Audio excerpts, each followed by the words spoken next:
네, 여러분 안녕하세요. 오늘 시방쇼 대표 프로그램이죠. 우리 신변잡기. 오늘 이제 화요일 방송 또 시작할 건데요.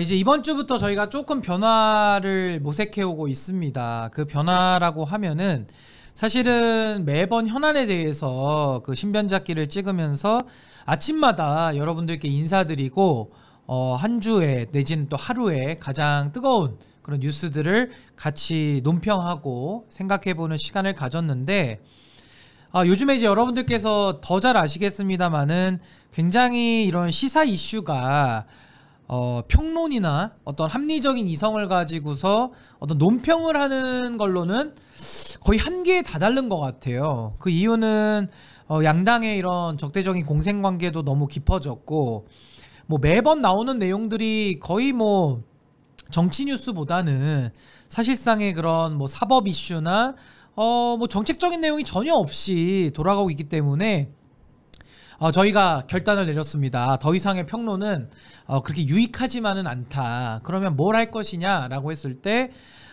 이런 의문이 많았거든요. 정치 용어가 뭐 관심은 갖고 보는데 좀 어렵다. 내지는 이거 너무 쉬운 단어 같은데 옆에다가 물어볼 데도 없다. 그래서 좀 쉽게 이런 단어들을 좀 설명하거나 어떤 개념들을 좀 이해시켰으면 좋겠다 라고 말씀을 하셔서요, 저희가 그 수요에 부응하기로 했습니다. 그래서 현안에 대한 논평은 이제 월수금 이렇게 하도록 하고요.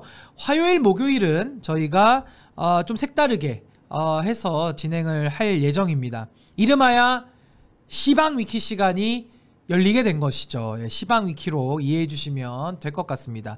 뭐 여러분들 요즘 네이버에다가 나무위키 많이 쓰시죠?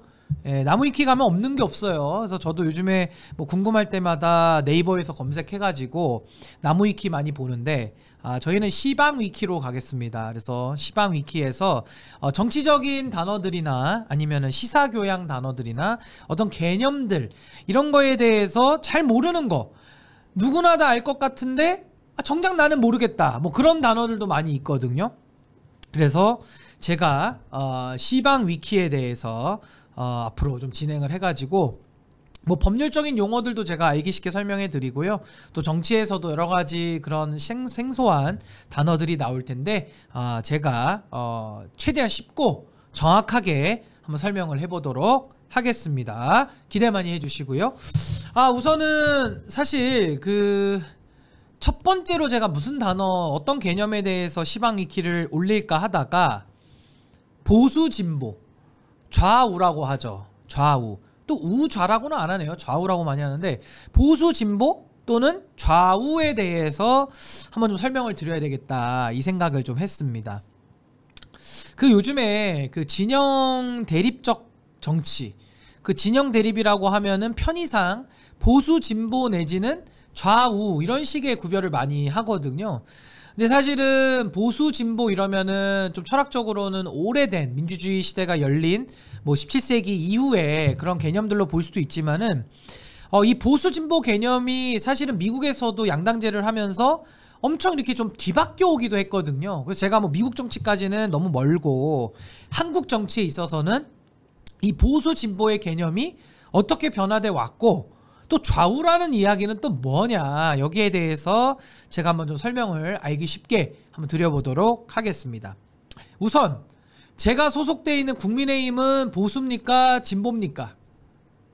당연한 얘기를 하고 있죠. 국민의힘은 보수로 분류를 하고요.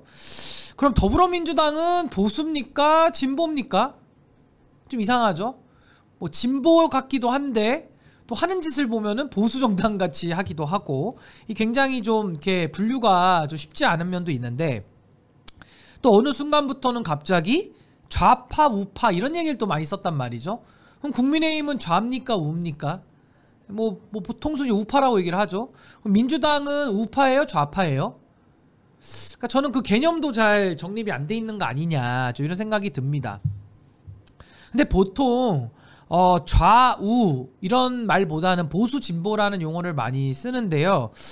보수냐 진보냐를 가르는 기준이 여러 가지가 있어요. 근데 통상 대한민국 정치 상황에서는 보수 그러면은 뭔가 이렇게 안보를 중시하고 국가 정체성을 지키려고 하는 뭐 그런 세력들, 그리고 만약에 진보라고 하면은 안보 문제보다는 상대적으로 복지나 뭐 아니면은 뭐 노동이나 이런 주제들에 좀 집중하는 집단들을 좀 진보라고 말하기도 했었죠. 뭐 넓게는 뭐 환경까지도 진보에서 많이 다뤘고요.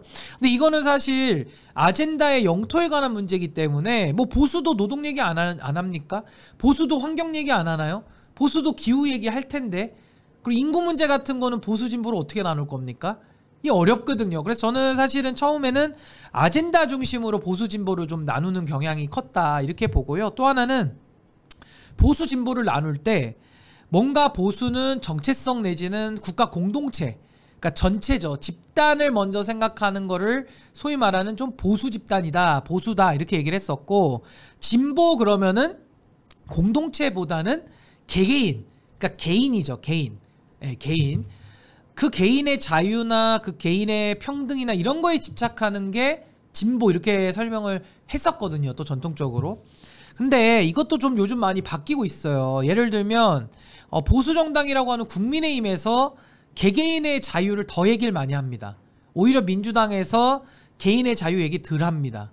예, 오히려 뭐 젠더 문제라든지 여러 가지 그 영토 확장을 보수가 겪어왔고, 그 속에서 개개인이 가지고 있는 자유 내지는 공정에 대한 민감성, 이런 것들을 오히려 국민의힘 보수에서 더 이야기를 했던 것 같고요.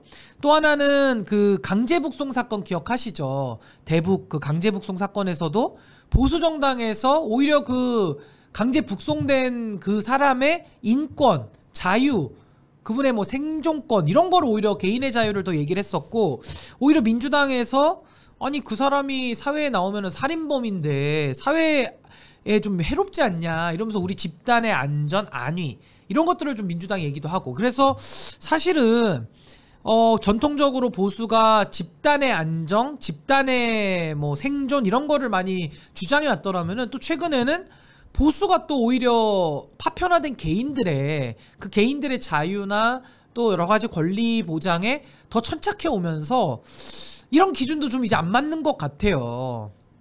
그 좌우는 그럼 뭐냐? 이건 이제 아마 제 기억으로는 홍준표 당대표 시절부터 뭐 좌파니 우파니 이런 걸 좀 썼던 것 같은데, 이 좌우의 개념은 제가 봤을 때는 뭔가 이렇게 좀 이념적인 분류 같습니다. 그러니까 쉽게 말하면 좌파, 홍준표 시장이 좌파라는 말 많이 쓰죠. 좌파 그러면은 그냥 이퀄 빨갱이, 그러니까 북한을 추종하거나 뭔가 사회주의 내지는 뭔가 공산주의의 후예들, 잔재들 느낌이 난다라는 의미로 좀 좌파, 그러니까 평등에 대해서 천착하는 이제 그런 느낌으로 좌파라고 좀 불렀던 것 같고, 우파 그러면은 마치 좀 느낌이 조금 이렇게 좀 자본주의 내지는 부르주아, 좀 경제적으로 좀 풍족한 사람들, 좀 이런 기득권의 논리를 상대적으로 좀 우파라고 얘기하면서 자본주의 내지는 뭔가 이런 시장 경제, 이런 경제적인 그 우클릭이라고 하죠. 이쪽 경제 정책을 쓰는 거를 좀 우파다 이런 식으로 용어를 쓰는 것 같아서, 저는 그 좌우라는 구별은 좀 이념적이고 좀 경제적인 분류법 아니냐, 저 이렇게 생각을 합니다. 그래서 제가 지금 정리하면은 보수와 진보를 이념의 영토, 아젠다의 영토로도 분류를 할 수 있고요. 또 하나는 아까 말씀드린 대로 공동체 내지는 개인, 이런 식의 권리를 어디 쪽을 더 중시하느냐라고 또 볼 수도 있는 것이고, 아니 마지막으로 얘기했던 것처럼 좀 이념적이거나 아니면 경제정책이거나 뭐 이런 쪽으로도 분류를 해서 좌우를 나누고 있다 이렇게 보는데, 저는 개인적으로 보수, 진보, 좌우 뭐 같은 개념으로 쓴다고 한다면은 저는 기준법이 한 2가지 정도로 저는 제안을 드립니다. 저는 이념의 아젠다, 뭐 주제의 영토 이런 걸로 구별하는 것보다는 뭔가 사회의 변화에 대한 속도, 뭐 이런 걸로 좀 구별할 수 있지 않을까 좀 싶어요. 내지는 큰 정부와 작은 정부를 놓고 저는 보수 진보를 좀 나누는 게 맞지 않는가, 전 그런 생각을 좀 합니다. 첫 번째로 제가 변화의 속도에 대해서 보수 진보를 나눈다고 한다면요, 제가 생각하는 보수는 좀 느리게 가자, 느리게 바꾸자, 저 이런 사람들을 저는 보수라고 생각하고요. 진보는 뭐냐면은 좀 빠르게 바꾸자, 바로 바꿔버리자, 이런 사람들이 저는 진보 아니냐. 그러면은 느리게 바꾸지도 말고 빠르게 바꾸지도 말자, 그냥 바꾸지 말자, 이렇게 얘기하는 사람들도 있겠죠. 그런 사람들은 누구냐? 저는 수구 세력이다, 저는 이렇게 생각을 합니다. 저는 이제 보수잖아요. 저는 보수기 때문에 저 나름대로는 저는 뭐 환경에도 관심 많고요. 저는 뭐 노동에도 관심이 많고 뭐 아젠다적으로는 저는 다양한 거에 관심이 많은데 뭐 이념적으로 너무 접근하고 싶지는 않고, 그래서 저는 조금은 제 기준에 따르자면은 저는 좀 천천히 바꾸자라는 정도고, 그래서 저는 보수다라고 생각을 하고요. 또 뭐 민주당에 계시거나 아니면 정의당에 계시거나 저랑 진영을 달리하는 분들 중에 소위 진보라고 불리는 분들은 뭔가 이렇게 변화에 대한 속도가 상당히 저보다는 좀 빠른 편입니다. 예, 그런 차이가 좀 있는 것 같아서 제가 이거를 좀 재밌게 좀 빨래에다가 비유를 하거든요. 쉽게 말하면은 사회라는 것이 옷에 비유를 한다면 늘 이렇게 먼지가 끼지 않습니까? 우리가 뭐 와이셔츠도 오래 입다 보면은 뭐 이렇게 손매도 좀 까매지고 목 있는데도 까매지고 이러잖아요. 그럼 빨래를 해야죠. 빨래를 해야 되는데 보통 빨래를 세탁기 가서 하죠. 세탁기가 빨래를 하는데 세탁기를 잘 쓰다가 그 세탁기가 고장이 납니다. 자주 고장이 나요. 그때 세탁기를 어떻게 고칠 것이냐? 저 같은 보수주의자들은 점진적으로 개혁하자고 하기 때문에 좀 천천히 바꾸자고 하잖아요. 그러니까 저희는 이제 세탁기가 고장이 나면은 AS 센터를 불러가지고 수리를 하죠. 수리. 그 고쳐서 다시 씁니다. 근데 이제 반면 진보들은 어떻게 하냐면은 세탁기가 고장이 나면은 그냥 바로 세탁기를 바꿔버리는 거예요. 그러니까 삼성 세탁기 썼다가 뭐 LG 세탁기 쓰고 뭐 이런 식으로 계속 바꿔가는 거죠. 저는 보수기 때문에 어떤 세탁기를 바로 교체하기에 앞서서 삼성 세탁기 쓰다가 고장나면 또 삼성 AS 센터 불러가지고 또 고쳐보고 또 고쳐서 쓰다가 또 고장나면 또 불러서 또 고치고 그러면서 빨래를 열심히 하자라는 것이 저의 보수관이고 저의 생각 아니냐 이렇게 보고, 세탁기를 바꾸는 거는 상당히 좀 위험할 수 있죠. 뭔가 새로운 세탁기를 썼을 때 그 작동법도 상당히 어려울 수 있고 과거에 했던 빨래 방식하고 또 이게 호환이 안 되는 부분도 있기 때문에 상당히 그런 안정성 면에서는 좀 많이 떨어지지 않는가. 그렇지만 또 뭐 급진적인 개혁을 통해 가지고 또 사회의 진보를 한 번에 이룰 수 있다라는 점에서는 또 나름대로 전 진보의 가치가 있지 않는가. 그래서 저는 이건 약간 개인의 성향 같다라는 생각이 많이 들고요. 아예 바꾸지 말자라는 사람들 있잖아요. 수구들은 뭐냐면은 그냥 빨래하지 말자는 사람들입니다. 옷이 더러워도 또 입자, 냄새나도 안 빨고 입으면 된다, 뭐 이런 사람들도 가끔 있잖아요. 그런 사람들을 저는 수구라고 생각을 하고요. 내지는 세탁기를 안 쓰는 거죠. 빨래는 하는데 저 빨랫감을 가지고 한강 앞으로 가서 빨래판을 깔고 조선시대처럼 빨래를 하시는 분들이 계시다면은 그분들은 세탁기 이용법을 모르시는 분이니까 수구 내지 수구 세력들 아니냐, 전 이렇게 생각을 합니다. 또 하나는요, 제가 보수진보 내지는 좌우를 구별할 때 뭐 보수진보라고 전 용어를 쓰면 좋겠는데, 보수냐 진보냐를 가르는 기준 중에 또 제가 쓰는 것은 정부의 크기에 관한 겁니다. 그러니까 쉽게 말하면 보수는 작은 정부를 좀 지향하는 경향이 크고요, 진보는 좀 상대적으로 큰 정부를 지향하는 경향이 큽니다. 그 이유는 아무래도 보수는 개인의 자유 내지는 공동체의 전체 자유를 상당히 중요하기 때문에 국가라는 것이 사회계약론에 따라서 탄생한 존재긴 하지만은 어차피 모든 권력은 다 악하거든요. 그래서 우리 보수 쪽 사람들은 사람을 잘 안 믿습니다. 우리는 사람을 좀 불신해요. 그래서 굉장히 그 제도에 대한 그 뭐랄까 의지나 의존이나 이게 좀 큰데, 저는 사람을 안 믿기 때문에 보수들은 굉장히 그 권력을 나쁘게 보고 그 권력의 나쁜 권력이 우리 개개인의 삶에 깊이 간섭하는 거 굉장히 싫어합니다. 그래서 보수주의자들은 아무래도 작은 정부를 지향하면서 정부가 좀 효율화되고 슬림화됐으면 좋겠다 이런 생각 많이 하고, 결국에는 이제 경쟁과 효율의 원칙에 좀 의지를 하는 거고요. 상대적으로 진보라고 불리는 사람들은 큰 정부를 좋아합니다. 그래서 큰 정부를 좋아하다 보니까 국가 만능주의, 그러니까 국가가 선제적으로 개입을 하는 이제 이런 식의 정책들을 많이 쓰고요. 아무래도 효율이나 경쟁보다는 뭔가 뭐 안전망, 사회 안전망이나 뭔가 국가가 요람에서 무덤까지 좀 해주는 게 맞지 않느냐, 좀 이런 생각을 갖고 있는데, 제가 왜 작은 정부를 더 선호하고 보수 철학에 동의를 하냐면은 결국에는 우리가 시장주의를 택하고 있는데 시장의 실패도 있고 정부의 실패도 분명히 있습니다. 근데 저는 그래도 시장이 먼저 가동이 되고 그 시장이 실패했을 때 정부의 역할이 생긴다고 보거든요. 그래서 저 정부는 사후적으로 매우 제한적으로 저는 시장에 개입해야 된다라는 생각을 갖고 있는데, 진보 입장처럼 무슨 일만 터지면은 매번 정부가 개입한다라고 했을 때 정부도 실패하거든요. 정부의 실패 무섭습니다. 마치 LH 같은 데가 막 부패하고 실패하면은 그거 도리가 없잖아요. 그래서 저는 민주당 방식의 그런 소위 말하는 진보 진영 방식의 큰 정부에 너무 의지하고 국가 만능주의로 빠졌을 때는 그 정부의 실패를 막을 도리가 없어요.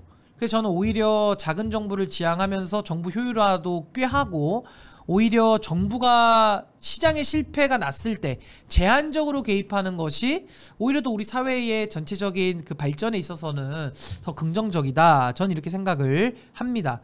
그래서 제가 뭐 보수 진보에 대해서 전통적으로 나누는 방법론, 뭐 좌우에 대해서도 제가 설명을 좀 드렸는데, 뭐 저는 보수 진보의 구별법은 제가 말하는 그런 뭐 속도의 면이나 정부 크기의 면도 있겠지만은 또 다른 기준들도 있을 수 있다고 봐요. 그래서 뭐 제가 말씀드린 것보다 조금 더 좋은 기준이 있으면은 또 댓글에도 많이 달아주시고, 또 서로서로 이렇게 보수와 진보에 대해서 우리 시방 위키에 많이 글을 좀 올려주시면 좋을 것 같습니다.